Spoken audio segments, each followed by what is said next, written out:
Hello guys, मैं चंदन आप सबों के बीच यूट्यूब वीडियो के माध्यम से लाइटनिंग एंड थंडरिंग के विशेष जानकारियाँ आप सबों के बीच में रखने जा रहा हूँ।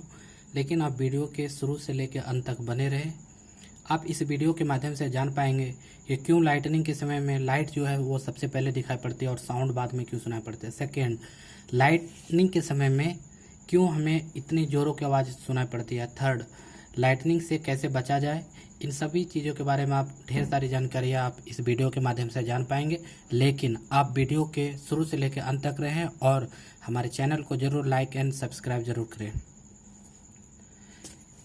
आप जो फिगर में देख रहे हैं ये लाइटनिंग है। ये हम सबों के डे टू डे लाइफ का एक फिनोमेनन है। हम लोग हर समय में कभी बारिश हो वो हम ये सारी चीज़ों को ऑब्जर्व करते हैं, लेकिन इसके बारे में हम लोग जानकारियाँ नहीं रख पाते कि क्यों ये लाइटनिंग एंड थंडरिंग हो रही है। लाइटनिंग एंड थंडरिंग का विशेष कारण जो इसका माँ बाप है वो सिर्फ इसका इलेक्ट्रॉन ही है, एटम्स ही है।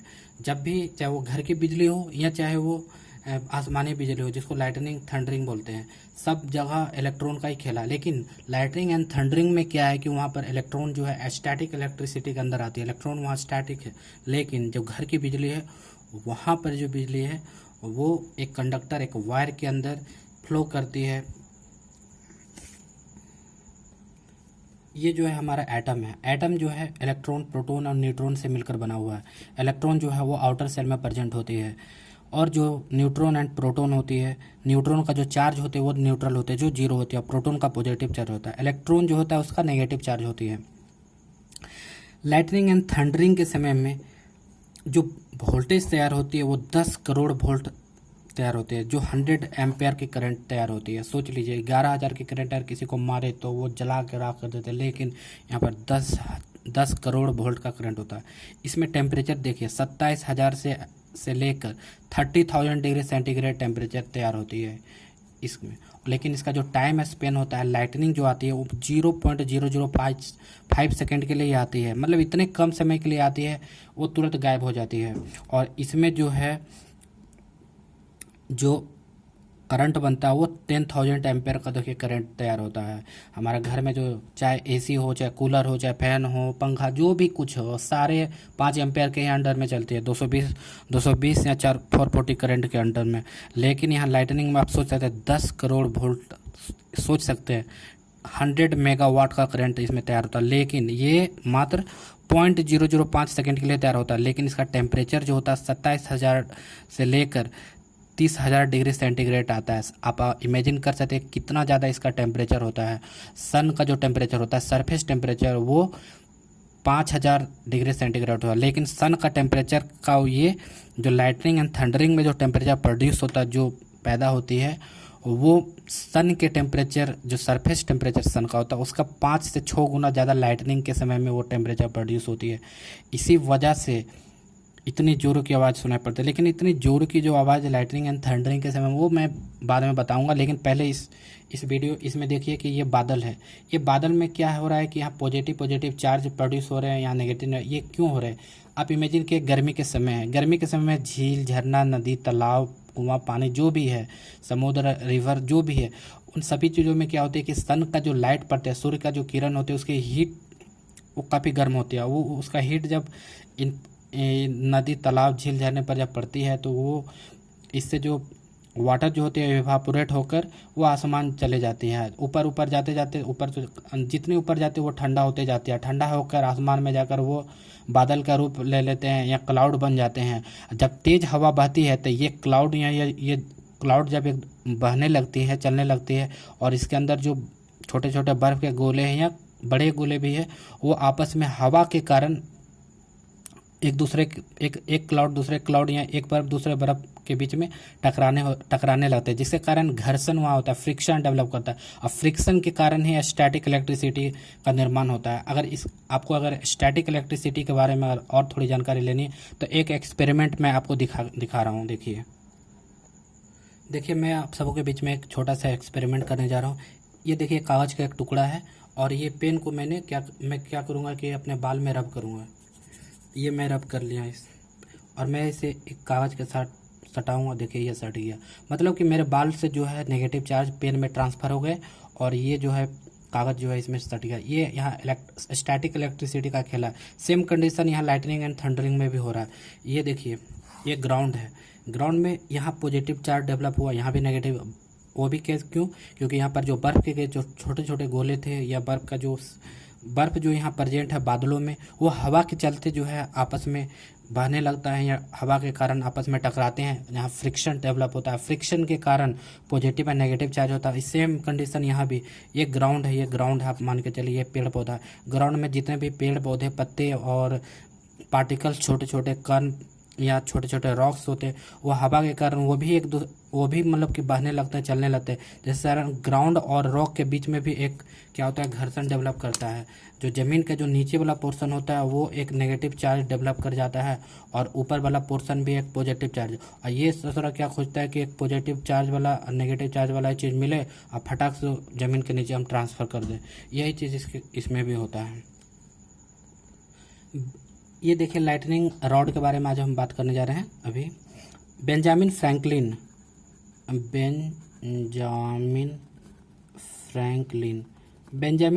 नाम का एक वैज्ञानिक था, काफ़ी तेज और समझदार वैज्ञानिक था।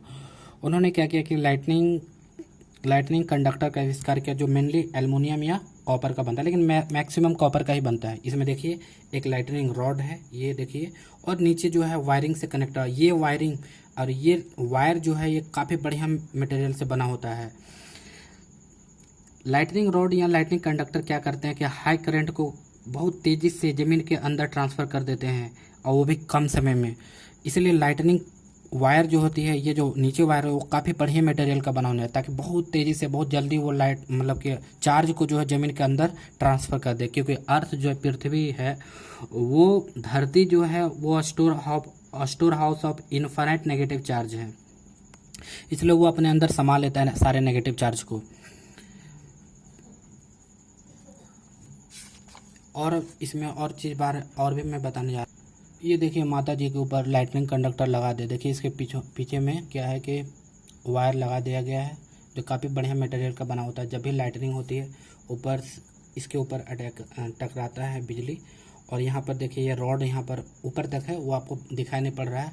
यहाँ भी देखिए इसमें क्या है, इसका एप्लीकेशन है कि यहाँ पर लाइटनिंग जो चार्जेस लगे हुए हैं, जो लाइटनिंग वायर जो लगे हुए हैं, वो काफ़ी बढ़िया मटेरियल। वो क्या करेंगे कि लाइट जो हाई करंट को क्या करें, तुरंत ज़मीन के अंदर ट्रांसफ़र कर देंगे। इससे ये क्या है कि ये स्टैचू डैमेज होने से बच जाएगा।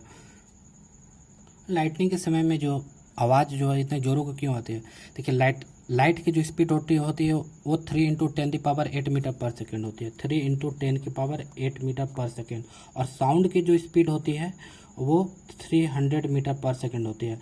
लाइट की स्पीड करोड़ों गुना साउंड की स्पीड से ज़्यादा होती है। इसी कारण है कि जब भी लाइटनिंग एंड थंडर होती है तो सबसे पहले हमें क्या दिखाई पड़ती है? लाइट दिखाई पड़ती है। उसके बाद हमें क्या होती है? साउंड सुनाई पड़ती है। और ये साउंड इतने ज़ोरों को क्यों होते हैं? आप इमेजिन कीजिए कि एक रॉड लीजिए, वो रॉड को गर्म कर दीजिए और उसे एक ठंडे पानी में डालिए, छन से आवाज़ करेगी या बहुत ज़ोरों की आवाज़ करती है।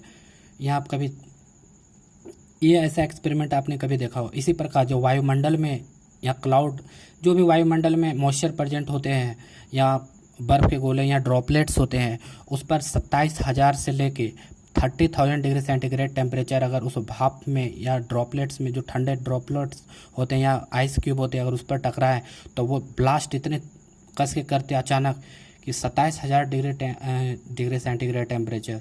तो इसीलिए इतनी ज़ोरों की हमें आवाज़ सुनाई पड़ती है। देखिए यहाँ पर एक फैराडे केज है, इस केज के अंदर एक आदमी है, और यहाँ पर एक वैन डे ग्राफ जनरेटर है, जो यहाँ भी करोड़ों वोल्ट तैयार हो रही है। ये सेम लाइटनिंग की तरह ही है। केज के अंदर आदमी पड़ा हुआ है, और ये केज के अंदर आदमी पड़ा हुआ, लेकिन इसको एक थोड़ा भी करंट नहीं मार रहा है। ये क्यों? इस केज को हम लोग कहते हैं फैराडे केज इस केज को कहते हैं। इसमें क्या होती है कि जो हाई करंट जो होती है यहाँ से डायरेक्टली ज़मीन के अंदर ट्रांसफ़र किए जा रही है, और ये एक इलेक्ट्रोस्टैटिक शील्डिंग की तरह ही काम भी करती है। इसमें देखिए इसमें जो है हाई करंट जो है वो डायरेक्टली ज़मीन के अंदर ट्रांसफ़र की जा रही है, और यहाँ पर जो है नेट इलेक्ट्रिक फील्ड जो होती है वो 0 हो जाने के कारण ये आदमी क्या होता है? बचा हुआ रह जाता है। काफ़ी बार ऐसा भी देखा है कि कुछ लोगों पर लाइटनिंग जो गिरी हुई है वो इसमें टैटू की तरह, देखिए इसमें लाइटनिंग की तरह ही इसमें दाग हो गई है, देखिए ये लाइटनिंग की तरह। इसे हम लीचेनबर्ग कहते हैं। लेकिन ये आदमी जो है सर्वाइव कर गए, अपने जीवन जी रहे हैं, आज भी मरे नहीं हैं, लेकिन ये लाइटनिंग को सर्वाइव कर गए हैं। ये देखिए इसको लीचेनबर्ग कहते हैं। ये देखिए लाइटनिंग की तरह ही इसके सारे बॉडी में हो गए हैं, और ये आदमी जो है ये सर्वाइव कर है। लाइटनिंग के कारण जो प्रॉब्लम इससे स्टार्ट हुई इसके लीचेनबर्ग कहते हैं। और ये हमेशा कहा भी गया है कि लाइटनिंग थंडरिंग जब भी हो कभी भी पेड़ के नीचे खड़ा नहीं होना चाहिए। देखिए ये पेड़ के नीचे, पेड़ क्या है, कंडक्टर है, इसे आसानी से कंडक्टर मिल जाता है ऊंचाई में, और तुरंत ये क्या होता है इसी के ऊपर गिर जाता है। पेड़ के अंदर जो होते है पानी, तो वाटर प्रेजेंट होता ही है, इसलिए ये कंडक्टर की तरह बिहेव करता है। कभी भी ऊंचे स्थान पर या पेड़ के नीचे जब भी लाइटनिंग हो रहना नहीं चाहिए। ये देखिए लाइटनिंग को बहुत ही आसमान से, ये एरिया में अगर इस एरिया में अगर वो 4-5 पेड़ रहेंगे, जो सबसे ऊंचा रहेगा उसी के ऊपर सबसे पहले गिरेगा, क्योंकि वो उसको सबसे पहले अट्रैक्ट करता है। कंडक्टर की तरह वो पेड़ काम करता है। लाइटनिंग या थंडर जब भी हो तो हमें क्या नहीं करना चाहिए और क्या करना चाहिए। ये देखिए स्ट्रक बाय लाइटनिंग। ये देखिए आदमी क्या कर रहा है कि मशीन चला रहा है। कभी भी लाइटनिंग हो इलेक्ट्रिकल मशीन चलाना ही नहीं चाहिए, इसलिए इसे अवॉइड करना चाहिए। ये देखिए आदमी को, ये क्या है कि ये हिल के ऊपर क्या है चढ़ा हुआ और दौड़ रहा है। ऑलरेडी लाइटनिंग जो है ऐसे ऐसे अटैक करती है। ये चलेगा, इसके पैर के नीचे से घर्षण होगा, यहाँ एक नेगेटिव चार्ज डेवलप करेगा, यहाँ पॉजिटिव चार्ज, पूरा बॉडी इसका पॉजिटिव हो जाएगा। यहाँ पर नेगेटिव चार्ज, पॉजिटिव चार्ज, यहाँ नेगेटिव, फट से इसको अट्रैक्ट करेगा और यहाँ पर ये आदमी का क्या होगा, खल्लास हो जाएगा। इसलिए कभी भी हाई ग्राउंड हो या हिल हो, कभी भी वहाँ पर हमें दौड़ना या उस एरिया में रहना ही नहीं चाहिए, क्योंकि वहाँ पर ऊंचाई होने के कारण वो सबसे पहले अट्रैक्ट करता है लाइटनिंग एंड थंडरिंग। भला पतंग भी उड़ाना नहीं चाहिए लाइटनिंग के समय में। ये देखिए अम्ब्रेला लिया है। अम्ब्रेला का जो ये टिप होता है ये रॉड का बना हुआ था, इसे भी कभी चालू नहीं रखना चाहिए। लाइटनिंग के समय में अम्ब्रेला लेकर जाना ही नहीं चाहिए। बिजली का जो, ये देखिए हमेशा में कार के अंदर होना चाहिए। जब भी लाइटनिंग हो कार के अंदर होना चाहिए। ये अगर सपोज यहाँ लाइटनिंग हुआ, इसके ऊपर पॉजिटिव नेगेटिव चार्ज जो भी है, सारे हाई चार्जेस जो होती है वो डायरेक्ट ग्राउंड के अंदर ट्रांसफ़र हो जाती है, और इसके अंदर नेट इलेक्ट्रिक फील्ड जो होती है वो जीरो हो जाने के कारण आदमी सेफ हो जाता है। कुछ वीडियो के कुछ देर पहले हम लोग पढ़े थे, फराडे केज की तरह भी एक कार जो है काम करती है, क्योंकि कार के अंदर जो होती है कोई चार्ज नहीं जाने के कारण, क्योंकि ये चार्ज एक दूसरे को कैंसिल कर देते हैं, इसके कारण नेट इलेक्ट्रिक फील्ड या इलेक्ट्रिक पोटेंशियल जो जीरो हो जाता है, और सारे चार्ज को वो क्या करते हैं ज़मीन के अंदर ट्रांसफ़र कर देते हैं। क्राउडिंग डाउन, ये हमेशा इस तरह बैठ जाना चाहिए। इस तरह बैठने के सबसे अच्छा रीज़न ये है कि मतलब आप एक तो आप ऊंचाई से बचेंगे, ऊंचाई जहाँ रहेगा, और आपका पैर में जो है घर्षण नहीं होने के कारण आपके शरीर में चार्ज डेवलप नहीं होगा। इसलिए हमेशा क्या करना चाहिए कि इस पोजीशन में बैठना चाहिए। ये बिजली का जो खंभा होता है, बिजली का खंभा के आसपास भी हमें नहीं भटकना चाहिए। यहाँ से भी हमको लाइटनिंग से अटैक होने का कारण है। लाइटनिंग से हम लोग को भी यहाँ भी जान जा सकता है। ये देखिए स्विमिंग कर रहा है, स्विमिंग भी नहीं करना चाहिए, कंडक्टर है, तुरंत वहाँ अटैक करेगा लाइटनिंग। ये देखिए हमेशा जब भी लाइटनिंग हो घर के अंदर किसी कोने या मेज या जो भी है उसके नीचे ही जाकर बैठ जाना चाहिए। कोई भी ओपन एरिया में हमें रहना नहीं चाहिए लाइटनिंग के समय में। ओपन एरिया में रहने के कारण भी लाइटनिंग जो है खुला ग्राउंड या ओपन एरिया में काफ़ी तेज़ी से अट्रैक्ट करता है, इसलिए वहाँ पर भी हमें रहना नहीं चाहिए। या कोई हिली एरिया में भी नहीं रहना चाहिए, वो ऊंचाई के कारण और तेज़ी से अटैक करता है। जब भी लाइटनिंग थंडर हो आप इस पोजीशन में हमेशा बैठ जाए, इसके कारण आपके जो पैर में है मोशन नहीं होगा, जिसके कारण फ्रिक्शन डेवलप नहीं करेगा। फ्रिक्शन के कारण स्टैटिक इलेक्ट्रिसिटी वहाँ डेवलप नहीं करेगा, जिसके कारण आप टोटली न्यूट्रल रहेंगे। और हमेशा दो आदमी के बीच में 100 फीट का गैप होना चाहिए।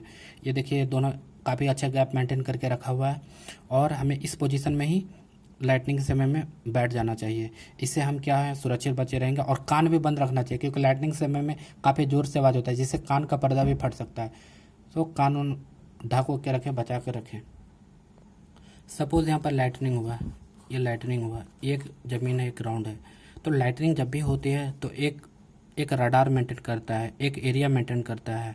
सपोज़ ये एरिया है, ये एरिया एक मेंटेन किया, और इस एरिया के नीचे चाहे जो भी कुछ हो, चाहे यहाँ आदमी हो, चाहे यहाँ हो, यहाँ हो, जहाँ भी रहेगा वो सब की डेथ या सबको नुकसान होना तय है।